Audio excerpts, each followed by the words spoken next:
ਭਗਤ ਕਬੀਰ ਜੀ ਦਾ ਕੋਈ ਸੇਵਕ ਰਹਿੰਦਾ ਸੀ। ਜਦੋਂ ਭਗਤ ਜੀ ਕਾਂਸੀ ਜੀ ਦੇ ਵਿੱਚ ਰਹਿੰਦੇ ਸਨ, ਉਹ ਭਗਤ ਜੀ ਨਾਲ ਮਿਲ ਕੇ ਪ੍ਰਭੂ ਦੀ ਭਗਤੀ ਕਰਿਆ ਕਰਦਾ ਸੀ। ਭਗਤ ਕਬੀਰ ਜੀ ਦਾ ਸੇਵਕ ਪਰਾਲਬਧ ਅਨੁਸਾਰ ਉਹ ਕੁਝ ਗਰੀਬ ਹੋ ਗਿਆ ਭਗਤੀ ਕਰਦਾ ਕਰਦਾ, ਤਾਂ ਉਸਨੇ ਪਰਮੇਸ਼ਰ ਦੀ ਭਗਤੀ ਕਰਨੀ ਛੱਡ ਦਿੱਤੀ ਕਿ ਨਾਮ ਜਪਣ ਕਰਕੇ ਮੈਨੂੰ ਤਾਂ ਤੰਗੀ ਆਉਣ ਲੱਗੀ ਹੈ। ਤੇ ਕਿਸੇ ਨੇ ਕਿਹਾ ਭਗਤ ਕਬੀਰ ਜੀ ਦੇ ਸੇਵਕ ਨੂੰ ਕਿ ਤੂੰ ਸ਼ਿਵ ਜੀ ਦੀ ਉਪਾਸਨਾ ਕਰਿਆ ਕਰ, ਤੈਨੂੰ ਸਾਰੇ ਪਦਾਰਥ ਹਨ ਜਿਹੜੇ ਉਹ ਪ੍ਰਾਪਤ ਹੋ ਜਾਣਗੇ। ਤਾਂ ਫਿਰ ਉਹ ਸ਼ਿਵ ਜੀ ਦਾ ਉਪਾਸਕ ਹੋ ਗਿਆ ਤੇ ਉਸ ਤੋਂ ਬਾਅਦ ਪਰਾਲਬਧ ਅਨੁਸਾਰ ਕੁਝ ਪਦਾਰਥ ਆ ਕੇ ਪ੍ਰਾਪਤ ਹੋ ਗਏ ਉਸ ਨੂੰ। ਫਿਰ ਇੱਕ ਦਿਨ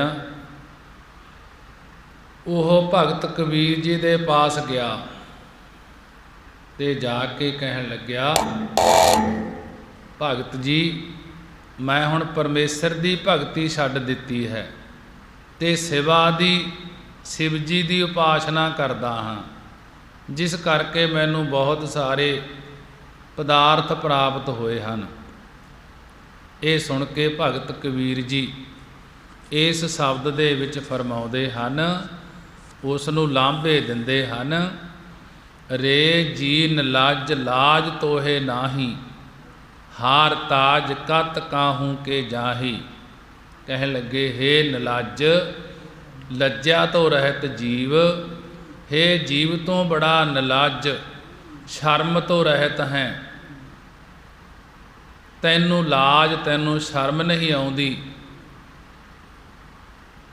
ਹਾਰ ਤਾਜ ਕਤ ਕਾਹੂ ਕੇ ਜਾਹੀ, ਜੋ ਉਸ ਪਰਮੇਸ਼ਰ ਨੂੰ ਛੱਡ ਦਿੱਤਾ ਹੈ, ਹਰੀ ਪਰਮੇਸ਼ਰ ਅਕਾਲ ਪੁਰਖ ਨੂੰ ਤਾਜ ਤਿਆਗ ਕੇ, ਕਤ ਕਿਸ ਵਾਸਤੇ ਕਿਸੇ ਦੇਵੀ ਦੇਵਤੇ ਦੀ ਉਪਾਸਨਾ ਕਰ ਲਈ ਜਾਂਦਾ ਹੈ। ਰਹਾਉ ਵਿਸ਼ਰਾਮ ਦੇ ਕੇ ਭਗਤ ਜੀ ਅੱਗੇ ਕਥਨ ਕਰਦੇ ਹਨ, ਜਾਂ ਕੋ ਠਾਕੁਰ ਉੱਚਾ ਹੋਈ। ਕਹਿਣ ਲੱਗੇ, ਹੇ ਭਾਈ, ਜਿਸ ਦਾ ਠਾਕੁਰ ਮਾਲਕ ਸਭ ਤੋਂ ਉੱਚਾ ਹੋਵੇ, ਸੋ ਜਨ ਪਰ ਘਰ ਜਾਤ ਨਾ ਸੋਹੀ। ਸੋ ਉਹ ਪੁਰਸ਼ ਪਰਾਏ ਘਰਾਂ ਵਿੱਚ ਭਾਵ ਹੋਰਨਾਂ ਦੇਵੀ ਦੇਵਤਿਆਂ ਦੀ ਉਪਾਸਨਾ ਕਰ ਲਈ ਜਾਂਦਾ ਸੋਹਦਾ ਨਹੀਂ, ਸੋਭਦਾ ਨਹੀਂ, ਚੰਗਾ ਨਹੀਂ ਲੱਗਦਾ। ਭਗਤ ਕਬੀਰ ਜੀ ਕਹਿਣ ਲੱਗੇ, ਹੇ ਲੱਜਿਆ ਤੋਂ ਰਹਿਤ ਬੇਸ਼ਰਮ ਜੀਵ, ਤੈਨੂੰ ਸ਼ਰਮ ਨਹੀਂ ਆਉਂਦੀ ਕਿ ਤੂੰ ਉਸ ਪਰਮੇਸ਼ਰ ਨੂੰ ਛੱਡ ਦਿੱਤਾ ਹੈ ਤੇ ਹਰੀ ਪਰਮੇਸ਼ਰ ਅਕਾਲ ਪੁਰਖ ਨੂੰ ਤਿਆਗ ਕੇ ਕਿਸ ਵਾਸਤੇ ਕਿਸੇ ਦੇਵੀ ਦੇਵਤਿਆਂ ਦੀ ਉਪਾਸਨਾ ਕਰ ਲਈ ਜਾਂਦਾ ਹੈ। ਇਹ ਭਾਈ, ਜਿਸ ਦਾ ਠਾਕੁਰ ਮਾਲਕ ਸਭ ਤੋਂ ਉੱਚਾ ਹੋਵੇ, ਕਿ ਉਸ ਪੁਰਸ਼ ਨੂੰ ਪਰਾਏ ਘਰਾਂ ਵਿੱਚ ਭਾਵ ਹੋਰਨਾਂ ਦੇਵੀ ਦੇਵਤਿਆਂ ਦੀ ਉਪਾਸਨਾ ਕਰ ਲਈ ਜਾਂਦਾ ਸੋਭਦਾ ਨਹੀਂ, ਚੰਗਾ ਨਹੀਂ ਲੱਗਦਾ। ਸੋ ਸਾਹਿਬ ਰਹਿਆ ਭਰਪੂਰ, ਸੋ ਉਹ ਮਾਲਕ ਸਾਹਿਬ ਅਕਾਲ ਪੁਰਖ ਤਾਂ ਸਭ ਥਾਈਂ ਭਰਪੂਰ ਵਿਆਪਕ ਹੋ ਰਿਹਾ ਹੈ।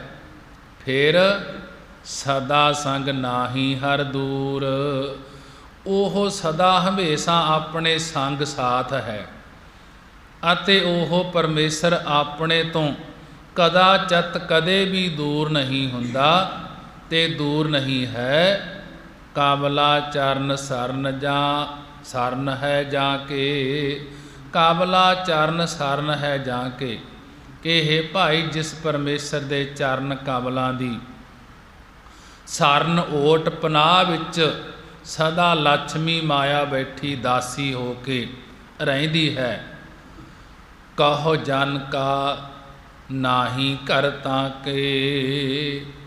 ਕਹਿਣ ਲੱਗੇ, ਹੇ ਜਨ, ਹੇ ਪੁਰਸ਼ਾ, ਫਿਰ ਕਹਿਣਾ ਕਰਕੇ ਉਸ ਪਰਮੇਸ਼ਰ ਦੇ ਘਰ ਗ੍ਰਹਿ ਵਿੱਚ ਕੀ ਨਾਹੀ, ਕੀ ਨਹੀਂ ਹੈਗਾ, ਭਾਵ ਸਭ ਧਰਮ ਅਰਥ ਕਾਮ ਮੋਖ ਆਦਿਕ ਪਦਾਰਥ ਉਸ ਦੇ ਚਰਨਾਂ ਵਿੱਚ ਹੀ ਹਨ। ਜਦੋਂ ਲక్ష్ਮੀ ਮਾਇਆ ਉਸ ਪਰਮੇਸ਼ਰ ਦੀ ਦਾਸੀ ਬਣ ਕੇ ਉਹਦੇ ਚਰਨਾਂ ਦੇ ਵਿੱਚ ਬੈਠੀ ਹੈ। ਫਿਰ ਉਹਦੇ ਚਰਨਾਂ ਦੇ ਵਿੱਚ ਜਾਣ ਦੇ ਨਾਲ ਉਸ ਦੇ ਘਰ ਵਿੱਚ ਕੀ ਨਹੀਂ, ਸਭ ਕੁਝ ਹੀ ਉਸ ਪਰਮੇਸ਼ਰ ਦੇ ਕੋਲ ਹੈ। ਤੇ ਮੰਗਦਾ ਦੇਵੀ ਦੇਵਤਿਆਂ ਤੋਂ ਹੈ ਕਿ ਦੇਵੀ ਦੇਵਤੇ ਤਾਂ ਉਸ ਪਰਮੇਸ਼ਰ ਤੋਂ ਲੈ ਕੇ ਕੁਝ ਥੋੜਾ ਕਣਾ ਹੀ ਦਿੰਦੇ ਹਨ। ਸਭ ਕੋ ਕਹੈ ਜਾਸ ਕੀ ਬਾਤਾ, ਸੋ ਸਮਰੱਥ ਨਿਜ ਪਤ ਹੈ ਦਾਤਾ। ਜਾਸ ਜਿਸ ਪਰਮੇਸ਼ਰ ਦੇ ਜਸ ਦੀਆਂ ਵਡਿਆਈ ਦੀਆਂ ਗੱਲਾਂ ਨੂੰ ਸਾਰੇ ਵੇਦ ਸ਼ਾਸਤਰ ਰਿਖੀ ਮੁਨੀ ਪੈਗੰਬਰ ਦੇਵਤੇ ਆਦਿਕ ਸਭ ਕੋਈ ਕਹਿੰਦੇ ਹਨ।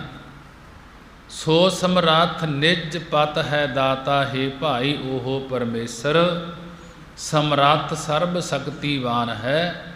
ਤੇ ਫਿਰ ਆਪ ਹੀ ਸਾਰਿਆਂ ਦਾ ਪਤੀ ਹੈ, ਪਰਮੇਸ਼ਰ ਹੈ ਅਤੇ ਸਭਨਾਂ ਨੂੰ ਦਾਤਾਂ ਦੇਣ ਵਾਲਾ ਹੈ। ਫਿਰ ਤੂੰ ਕਾਹਦੇ ਵਾਸਤੇ ਦੇਵੀ ਦੇਵਤਿਆਂ ਦੀ ਉਪਾਸਨਾ ਕਰਦਾ ਹੈ? ਇੱਕ ਪਰਮੇਸ਼ਰ ਤੋਂ ਹੀ ਮੰਗਣਾ ਕਰ। ਕਹੈ ਕਬੀਰ ਪੂਰਨ ਜਗ ਸੋਈ। ਭਗਤ ਜੀ ਕਥਨ ਕਰਦੇ ਹਨ ਕਿ ਉਹ ਪੁਰਖ ਸੰਸਾਰ ਦੇ ਵਿੱਚ ਪੂਰੇ ਹਨ। ਕਹੈ ਕਬੀਰ ਪੂਰਨ ਜਗ ਸੋਈ। ਭਗਤ ਕਬੀਰ ਜੀ ਕਥਨ ਕਰਦੇ ਹਨ ਕਿ ਸੋਈ ਉਹ ਪੁਰਖ ਸੰਸਾਰ ਦੇ ਵਿੱਚ ਪੂਰਨ ਪੂਰੇ ਹਨ। ਜਾਂ ਕੈ ਹਿਰਦੈ ਅਵਰ ਨਾ ਹੋਈ, ਕਿ ਜਿਨ੍ਹਾਂ ਦੇ ਹਿਰਦੇ ਵਿੱਚ ਅੰਤਸ ਕਰਨ ਵਿੱਚ ਕਿ ਪਰਮੇਸ਼ਰ ਦੀ ਓਟ ਤੋਂ ਬਿਨਾਂ ਹੋਰ ਕੋਈ ਕਿਸੇ ਦੀ ਪੂਜਾ ਆਦਿਕ ਨਹੀਂ ਹੁੰਦੀ, ਉਹ ਪੁਰਖ ਸੰਸਾਰ ਦੇ ਵਿੱਚ ਪੂਰਨ ਹੁੰਦੇ ਹਨ। ਉਹ ਲਵਾ ਲਵ ਭਰ ਜਾਂਦੇ ਹਨ। ਬੜੇ ਹੀ ਵਿਸਥਾਰ ਨਾਲ ਭਗਤ ਜੀ ਨੇ ਸਮਝਾਉਣਾ ਕੀਤਾ ਹੈ। ਅਗਲੇ ਸ਼ਬਦ ਦੇ ਵਿੱਚ ਭਗਤ ਕਬੀਰ ਜੀ ਦੀ ਉਥਾਨਕਾ ਹੈ। ਭਗਤ ਕਬੀਰ ਜੀ ਦੇ ਘਰ ਦੇ ਪਾਸ ਹੀ ਇੱਕ ਪਰਿਵਾਰ ਵਿੱਚੋਂ ਉਹਨਾਂ ਦਾ ਬੱਚਾ ਗੁਜ਼ਰ ਗਿਆ। ਭਗਤ ਕਬੀਰ ਜੀ ਦੇ ਘਰ ਕਿਸੇ ਦਾ ਘਰ ਨਾਲ ਲੱਗਦਾ ਸੀ, ਪਾਸ ਰਹਿੰਦਾ ਸੀ ਇੱਕ ਪਰਿਵਾਰ। ਉਸ ਪਰਿਵਾਰ ਵਿੱਚੋਂ ਉਹਨਾਂ ਦਾ ਬੱਚਾ ਗੁਜ਼ਰ ਗਿਆ, ਜਿਸ ਕਰਕੇ ਉਹ ਮੋਏ ਹੋਏ ਬੱਚੇ ਦਾ ਪਿਤਾ ਮੋਹ ਕਰਕੇ ਬਹੁਤ ਹੀ ਵਿਰਲਾਪ ਕਰ ਰਿਹਾ ਸੀ। ਕਿਸੇ ਦੇ ਕਹਿਣ ਤੋਂ ਵੀ ਚੁੱਪ ਨਾ ਕਰੇ ਉਹ, ਤਾਂ ਅਖੀਰ ਲੋਕਾਂ ਨੇ ਭਗਤ ਕਬੀਰ ਸਾਹਿਬ ਜੀ ਨੂੰ ਬੇਨਤੀ ਕੀਤੀ ਕਿ ਕਬੀਰ ਜੀ ਆਪ ਜੀ ਕਿਰਪਾ ਕਰੋ ਕਿ ਆ ਕੇ ਉਸ ਜੀਵ ਨੂੰ, ਉਸ ਮਨੁੱਖ ਨੂੰ ਚੁੱਪ ਕਰਾਉਣਾ ਕਰੋ। ਭਗਤ ਕਬੀਰ ਜੀ ਨੇ ਇਹ ਬੈਰਾਗਮਈ ਉਪਦੇਸ਼ ਬਖਸ਼ਿਸ਼ ਕਰਦੇ ਹੋਏ ਉਸ ਗੁਆਂਢੀ ਨੂੰ ਸਮਝਾਉਣਾ ਕੀਤਾ। ਕਹੇ ਕੌਣ ਕੋ ਪੂਤ ਪਿਤਾ ਕਾ ਕੋ, ਹੇ ਭਾਈ ਕੌਣ ਕਿਹੜਾ ਕਿਸੇ ਦਾ ਪੁੱਤਰ ਹੈ? ਕੌਣ ਕਿਸੇ ਦਾ ਕੋਈ ਪਿਤਾ ਬਾਪ ਹੈ ਅਤੇ ਕੌਣ ਕਿਹੜਾ ਮਰਦਾ ਹੈ? ਕੌਣ ਮਰੈ ਕੋ ਦੇ ਸੰਤਾਪੋ, ਕਿ ਕੌਣ ਕਿਹੜਾ ਮਰਦਾ ਹੈ? ਕਿਹੜਾ ਸੰਤਾਪੋ ਭਲੀ ਪ੍ਰਕਾਰ ਦੁੱਖ ਦਿੰਦਾ ਹੈ? ਭਾਵ ਸਾਰੇ ਪਰਾਲਬਧ ਅਨੁਸਾਰ ਹੀ ਇਕੱਠੇ ਹੋਏ ਹਨ ਅਤੇ ਮੋਹ ਦਾ ਹੀ ਸਾਰਿਆਂ ਨੂੰ ਦੁੱਖ ਚਿੰਬੜਿਆ ਹੋਇਆ ਹੈ। ਕੌਣ ਕੋ ਪੂਤ ਪਿਤਾ ਕੋ ਕਾਕੋ, ਕੌਣ ਮਰੈ ਕੋ ਦੇ ਸੰਤਾਪੋ, ਕਿ ਹੇ ਭਾਈ ਕੌਣ ਕਿਹੜਾ ਕੋ ਕਿਸੇ ਦਾ ਪੂਤ ਪੁੱਤਰ ਹੈ, ਕੋ ਕਿਸੇ ਦਾ ਕੋਈ ਪਿਤਾ ਬਾਪ ਹੈ, ਅਤੇ ਕੌਣ ਮਰੈ ਕੋ ਦੇ ਸੰਤਾਪੋ, ਅਤੇ ਕੌਣ ਕਿਹੜਾ ਮਰਦਾ ਹੈ? ਕਿਹੜਾ ਸੰਤਾਪੋ ਭਲੀ ਪ੍ਰਕਾਰ ਦੁੱਖ ਦਿੰਦਾ ਹੈ? ਭਾਵ ਸਾਰੇ ਪਰਾਲਬਧ ਅਨੁਸਾਰ ਹੀ ਇਕੱਠੇ ਹੋਏ ਹਨ ਅਤੇ ਮੋਹ ਦਾ ਹੀ ਸਾਰਿਆਂ ਨੂੰ ਦੁੱਖ ਚਿੰਬੜਿਆ ਹੋਇਆ ਹੈ। ਪੂਰਵ ਜਨਮ ਕੇ ਮਿਲੇ ਸੰਜੋਗੀ, ਅੰਤਿਹ ਕੋ ਨਾ ਸਹਾਈ, ਕਿ ਪਿਛਲੇ ਪੂਰਬਲੇ ਕਰਮਾਂ ਕਰਕੇ ਇੱਥੇ ਇਕੱਠੇ ਹੋਏ ਹਾਂ। ਹਾਰ ਠੱਗ ਜਗ ਕੋ ਠਗੌਰੀ ਲਾਈ, ਹਾਰ ਦੇ ਵਿਯੋਗ ਕੈਸੇ ਜੀਓ ਮੇਰੀ ਮਾਈ ਰਹਾਓ। हार ठग जग को ठगौरी लाई। कि सारिਆਂ ਦੀ ਸ਼ਕਤੀ ਕਰਕੇ ਠੱਗਣ ਵਾਲੇ ਪਰਮੇਸ਼ਰ ਨੇ ਸਾਰੇ ਜਗਤ ਨੂੰ ਮਾਇਆ ਦੀ ਮੋਹ ਰੂਪੀ ਠਗੌਰੀ ਠੱਗ ਬੂਟੀ ਲਾ ਦਿੱਤੀ ਹੈ। हर के वियोग कैसे जियो मेरी माई। हे मेरी माई मेरे माता पिता रूप संत जनों, परमेश्वर दे विछोड़े करके मैथों किस प्रकार जीविया जावे। भाव परमेश्वर दे नाल प्रेम पा के हुण साथों उस तो बगैर जीविया नहीं जाता। रहाओ विश्राम दे के भगत जी कहन लगे, कौन को पुरख कौन की नारी, या तत् लेहो शरीर विचारी। भगत जी कहन लगे, हे जीव निश्चय कर कि कौन को पुरख, कौन केड़ा किसे दा पुरख पति है, कौन की नारी, कौन केड़ी किसे दी नारी इस्त्री है। या तत् कि इस तत्त इस सिद्धांत यथार्थ बात नूं अपने लेहो शरीर विचारी कि अपने शरीर अपने तन विच विचार लेना कर। कह कबीर ठग स्यों मन मानिया, गई ठगौरी ठग पहचानिया। भगत जी कहन लगे कि जिस परमेश्वर ने माया रूपी ठग बूटी पाई है, कह कबीर ठग स्यों मन मानिया, गई ठगौरी ठग पहचानिया। कि भगत कबीर जी कथन करते हैं, जिस परमेश्वर ने माया रूपी ठग बूटी इस जगत विच पाई हुई है, उस परमेश्वर रूप ठग दे साथ साडा हिरदा मन गया है। भाव जद साडे अंदरों माया दे मोह रूपी ठग बूटी चली गई है अते तद तो असी उस परमेश्वर रूप ठग नूं पहचान लिया है, समझ लिया है। कि दूसरा अर्थ है इसका प्राशना उत्तरा राही समझाउंदे हन। कौन को पूत पिता को काको, कौन मरै को दे संतापो। कहन लगे भगत कबीर जी नूं महाराज जी, दुनिया विच कौन को केड़ा पुत्र पूत पवित्र है, केड़ा पूत पवित्र है। कहन लगे, हे भाई जेड़ा सबना दा पिता बाप परमेश्वर है, जिसनों उसदे मिलन दी काको काखा भाव इच्छा लगी है, ओह कोई ही पवित्र है जिन्हों परमेश्वर दे मिलन दी इच्छा है। हे महाराज मरदा कौन है, केड़ा है। भगत जी कहन लगे, जेड़ा किसी नूं संतापो दुख दिंदा है, ओह जमदा मरदा है। हे महाराज तुसीं हरि नूं परमेश्वर नूं ठग क्यों कहा है। तां हार ठग जग को ठगौरी लाई, हर के वियोग कैसे जियो मेरी माई। कि हे भाई उसने जगत नूं माया दे मोह रूपी ठग बूटी ला दिती है, जीव लुट्टे जा रहे हैं। फिर ओह परमेश्वर नूं ठगी करन वाला ना कहिए तां होर की कहिए। कहन लगे, हे महाराज परमेश्वर दे नालों वियोग विछोड़ा किमें हो गया है। कहन लगे, हे भाई यह माई माया ईश्वर दी सी, परंतु जीवां ने अपनी समझ लई है, इस करके हरि नालों विछड़ चुके हैं। आओ अगे कथन करते हैं भगत जी, कौन को पुरख कौन की नारी, या तत् लेहो शरीर विचारी। कि हे महाराज संसार विच केड़ा कोई पुरख मर्द सूरवीर बहादुर है। कहन लगे, जिन्हां ने यह माया नूं अग्नि दी न्याई दगहे करन वाली भाव दुख देण वाली समझ के त्याग दिता है, ओह सूरवीर बहादुर हन। हे महाराज यह मनुखा शरीर धारण करन दा की फल है।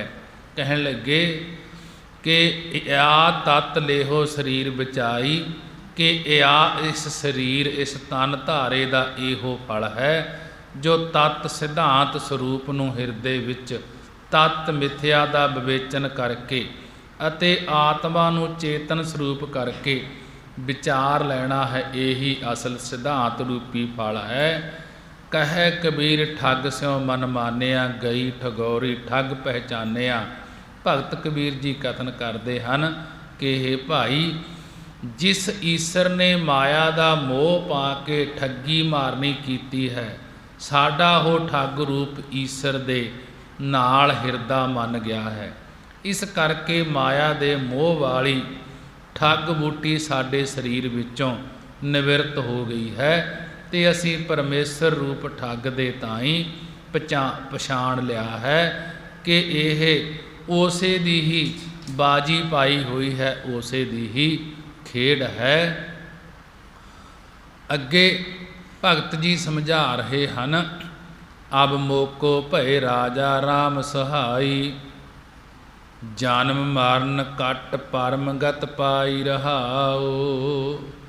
ਭਗਤ ਕਬੀਰ ਜੀ ਕਥਨ ਕਰਦੇ ਹਨ ਕਿ ਅਬ ਹੁਣ ਮੋਕੋ ਮੇਰੇ ਤਾਈਂ ਰਾਜਾ ਪ੍ਰਕਾਸ਼ ਸਰੂਪ ਪਰਮੇਸ਼ਰ ਜੀ ਸਹਾਈ ਸਹਾਇਕ ਹੋਏ ਹਨ ਅਤੇ ਜਨਮ ਮਰਨ ਕਟ ਪਰਮ ਗਤ ਪਾਈ, ਅਤੇ ਸਾਡਾ ਜਨਮ ਮਰਨ ਜੰਮਣ ਮਰਨ ਆਵਾਗਮਨ ਕੱਟ ਦਿੱਤਾ ਹੈ ਤੇ ਅਸੀਂ ਪਰਮਗਤ ਕੈਵਲ ਮੋਖ ਪਾ ਲਈ ਹੈ ਰਹਾਉ।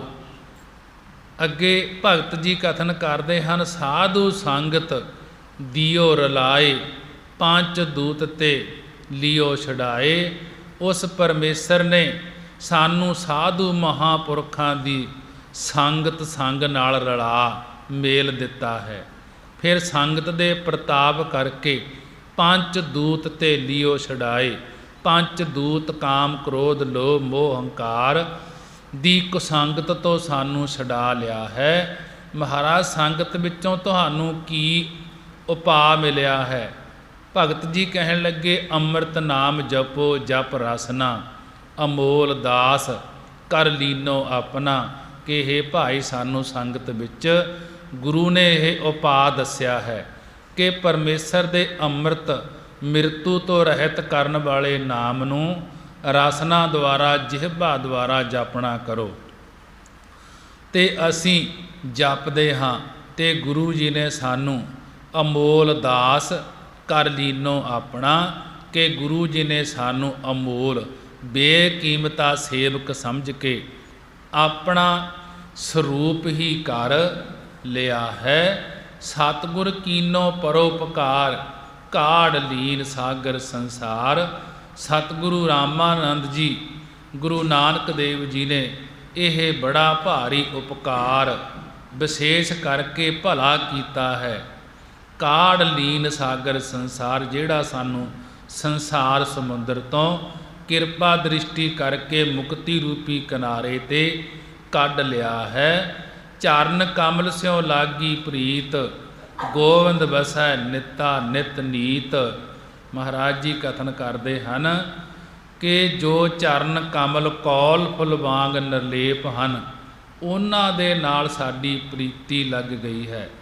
ਇਸੇ ਕਰਕੇ ਹੀ ਨਿਤਾ ਪ੍ਰਤੀ ਹੀ ਸਾਡੇ ਚਿੱਤ ਵਿੱਚ ਗੋਬਿੰਦ ਵਸੈ, ਗੋਬਿੰਦ ਵਸਦਾ ਹੈ, ਉਹ ਪਰਮੇਸ਼ਰ ਵਸਦਾ ਹੈ।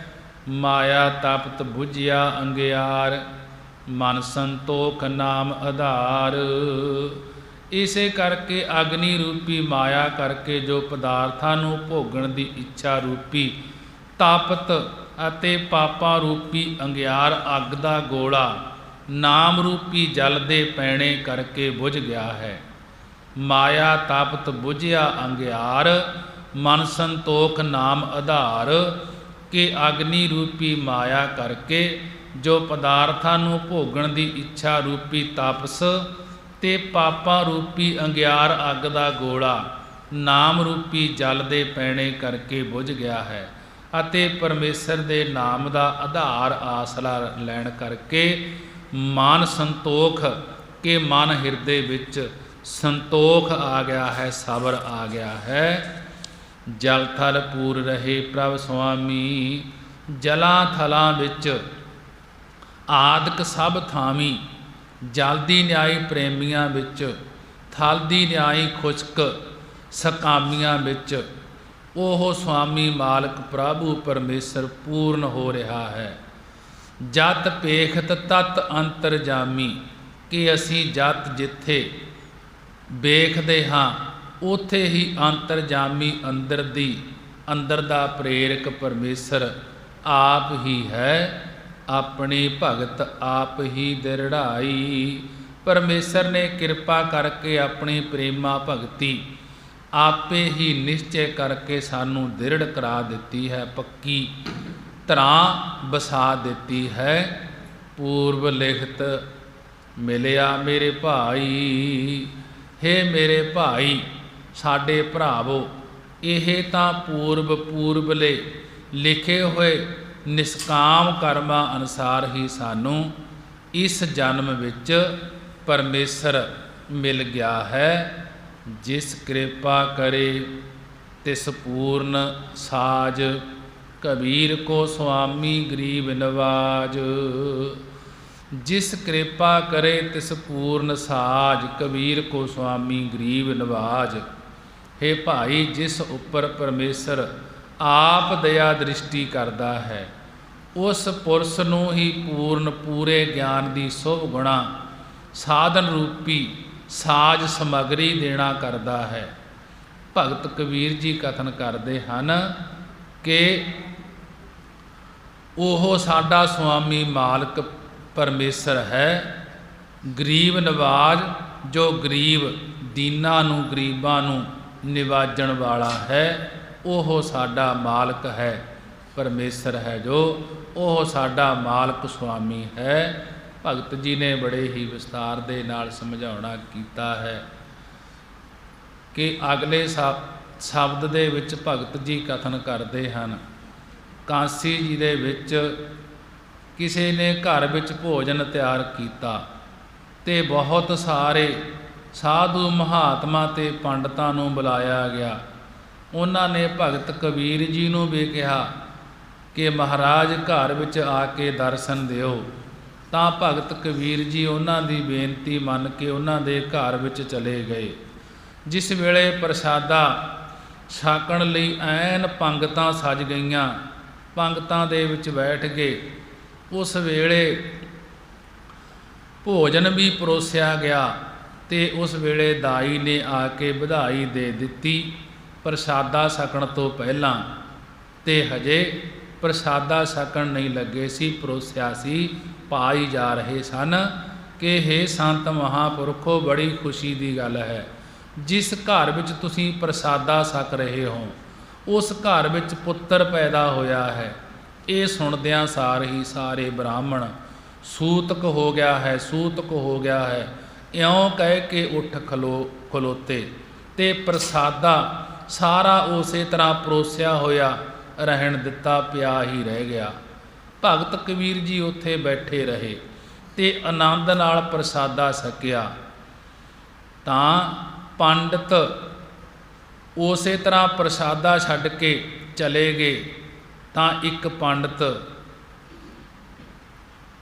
ਤਾਂ ਪੰਡਤ ਭੁੱਖੇ ਸੀ ਤੇ ਦੂਜਾ ਕ੍ਰੋਧ ਵਿੱਚ ਆਣ ਕੇ ਭਗਤ ਕਬੀਰ ਜੀ ਨੂੰ ਕਹਿਣ ਲੱਗੇ ਕਿ ਹੇ ਕਬੀਰ ਜੀ, ਤੂੰ ਉਵੇਂ ਤਾਂ ਏਡਾ ਵੱਡਾ ਸਾਧੂ ਹੈ, ਚਰਚਾ ਵਿੱਚ ਕਿਸੇ ਨੂੰ ਜਿੱਤਣ ਨਹੀਂ ਦਿੰਦਾ, ਤਾਂ ਭੋਜਨ ਖਾਣ ਲੱਗਿਆਂ ਸੂਤਕ ਹੋਇਆ ਵੇਖਿਆ ਹੀ ਨਹੀਂ ਕਿ ਇਹਨਾਂ ਦੇ ਘਰ ਸੂਤਕ ਹੈ। ਤਾਂ ਭਗਤ ਕਬੀਰ ਜੀ ਨੇ ਕਿਹਾ ਕਿ ਹੇ ਪੰਡਤੋ, ਤੁਸੀਂ ਹੀ ਦੱਸੋ ਕਿ ਸਾਰੇ ਬ੍ਰਹਿਮੰਡ ਵਿੱਚ ਸੂਤਕ ਕਿੱਥੇ ਨਹੀਂ? ਸੂਤਕ ਤਾਂ ਹਰ ਥਾਂ ਹੀ ਹੈ। ਸੂਤਕ ਨਾਮ ਹੈ ਪੁੱਤਰ ਦਾ, ਸੂਤ ਨਾਮ ਹੈ ਪੁੱਤਰ ਦਾ, ਤੇ ਕਾ ਨਾਮ ਪੈਦਾ ਹੋਣ ਦਾ। ਸੂਤਕ ਕਹਿੰਦੇ ਹਨ ਜਦੋਂ ਪੁੱਤਰ ਪੈਦਾ ਹੋਇਆ, ਪੁੱਤਰ ਦਾ ਨਾਮ ਹੈ ਸੂਤ, ਕਾ ਨਾਮ ਪੈਦਾ ਹੋਣ ਦਾ ਭਾਵ ਜਦੋਂ ਬੱਚੇ ਦਾ ਜਨਮ ਹੁੰਦਾ ਹੈ, ਉਸ ਅਪਵਿੱਤਰਤਾ ਨੂੰ ਤੁਸੀਂ ਪੰਡਤ ਲੋਕ ਸੂਤਕ ਕਹਿੰਦੇ ਹੋ। ਇਸ ਪ੍ਰਕਾਰ ਤੁਹਾਡੇ ਕਹਿਣ ਅਨੁਸਾਰ ਸਾਰੇ ਹੀ ਸੂਤਕ ਹੈ। ਤਾਂ ਪੰਡਤਾਂ ਨੇ ਕਿਹਾ ਕਿ ਤੁਸੀਂ ਸਿੱਧ ਕਰਕੇ ਦਿਖਾਓ। ਕਿ ਸਾਰੇ ਬ੍ਰਹਿਮੰਡ ਵਿੱਚ ਸੂਤਕ ਹੈ। ਉਸ ਵੇਲੇ ਭਗਤ ਕਬੀਰ ਜੀ ਨੇ ਇਹ ਪਾਵਨ ਸ਼ਬਦ ਉਚਾਰਨ ਕੀਤਾ। ਕਹਿਣ ਲੱਗੇ ਜਲ ਹੈ ਸੂਤਕ, ਥਲ ਹੈ ਸੂਤਕ, ਸੂਤਕ ਓਪਤ ਹੋਈ। ਕਹਿਣ ਲੱਗੇ ਹੇ ਪੰਡਤੋ, ਜਲ ਜਲਾਂ ਵਿੱਚ, ਪਾਣੀ ਵਿੱਚ ਸੂਤਕ ਅਸ਼ੁੱਧੀ ਹੈ, ਥਲ ਥਲਾਂ ਵਿੱਚ ਵੀ ਸੂਤਕ ਅਸ਼ੁੱਧੀ ਹੈ, ਅਤੇ ਖੇਤੀ ਦੀ ਓਪਤ ਉਤਪਤੀ ਸਮੇਂ ਵੀ ਸੂਤਕ ਅਸ਼ੁੱਧੀ ਹੁੰਦੀ ਹੈ। ਭਾਵ ਜਦੋਂ ਜਲਾਂ ਵਿੱਚ ਡੱਡਾਂ ਮੱਛੀਆਂ ਬੱਚੇ ਪੈਦਾ ਹੁੰਦੇ ਹਨ ਇਹਨਾਂ ਦੇ, ਉਸ ਵੇਲੇ ਜਲ ਵਿੱਚ ਸੂਤਕ ਹੋ ਜਾਂਦਾ ਹੈ, ਅਤੇ ਨਾਲੇ ਸਾਰੀ ਸ੍ਰਿਸ਼ਟੀ ਜਲ ਤੋਂ ਪੈਦਾ ਹੁੰਦੀ ਹੈ। ਇਸ ਕਰਕੇ ਜਲ ਵਿੱਚ ਵੀ ਸੂਤਕ ਹੈ। ਥਲਾਂ ਵਿੱਚ ਟਿੱਡੀਆਂ ਕਿਰਲੀਆਂ ਆਦਿਕ ਬੱਚੇ ਦਿੰਦੀਆਂ ਹਨ, ਇਉਂ ਥਲਾਂ ਵਿੱਚ ਵੀ ਸੂਤਕ ਹੈ। ਅਤੇ ਜੋ ਉਤਭੁਜ ਖਾਣੀ ਦੁਆਰਾ ਸਾਰੀ ਖੇਤੀ ਪੈਦਾ ਹੋ ਰਹੀ ਹੈ, ਉੱਥੇ ਵੀ ਫਿਰ ਸੂਤਕ ਹੀ ਹੈ। ਜਨਮੇ ਸੂਤਕ ਮੂਏ ਸੂਤਕ, ਸੂਤਕ ਸੂਤਕ ਪਰਜਬ ਗੋਈ। ਇਸ ਪ੍ਰਕਾਰ ਭਗਤ ਜੀ ਕਹਿਣ ਲੱਗੇ ਤੁਸੀਂ ਜੰਮਣ ਵਾਲੇ ਨੂੰ ਸੂਤਕ ਸਮਝਦੇ ਹੋ, ਤੇ ਪੁੰਨਾ ਤੁਸੀਂ ਮਰੇ ਹੋਏ ਨੂੰ ਵੀ ਸੂਤਕ ਪਾਤਕ ਸਮਝਦੇ ਹੋ।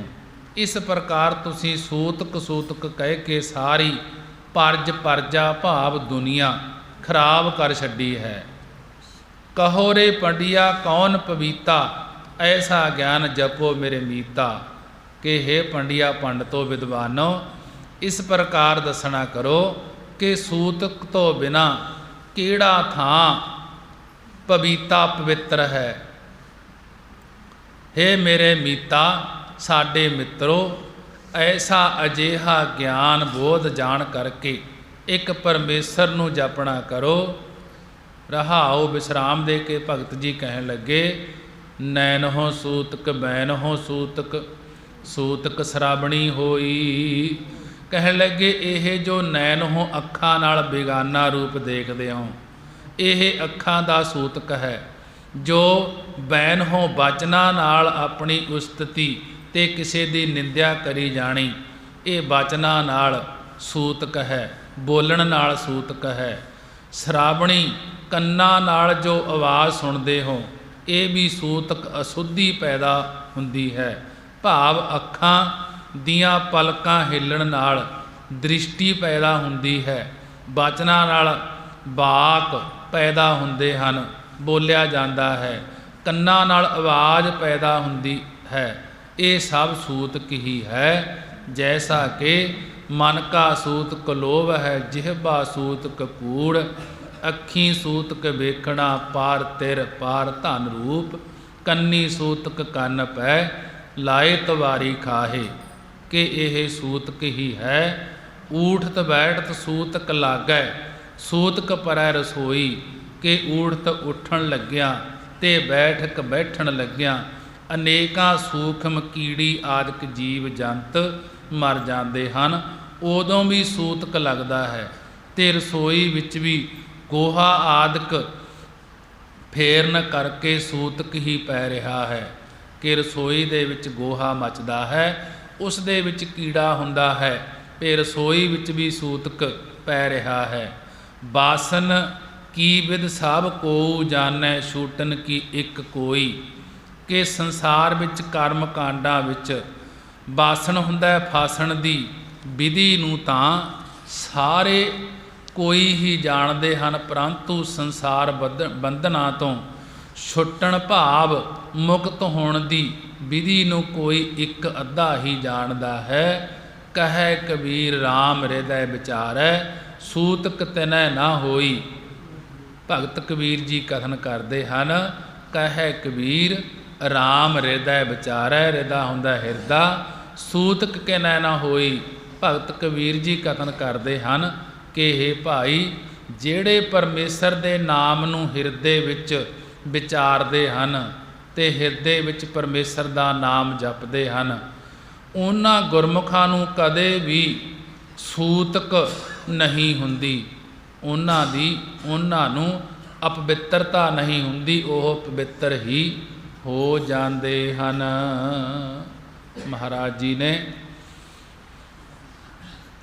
ਗੁਰੂ ਗ੍ਰੰਥ ਸਾਹਿਬ ਜੀ ਦੀ ਪਵਿੱਤਰ ਬਾਣੀ ਦੇ ਅੰਦਰ ਭਗਤ ਕਬੀਰ ਜੀ ਦੀ ਬਾਣੀ ਹੈ। ਬਾਣੀ ਦੁਆਰਾ ਭਗਤ ਕਬੀਰ ਜੀ ਨੇ ਬੜੇ ਹੀ ਵਿਸਤਾਰ ਦੇ ਨਾਲ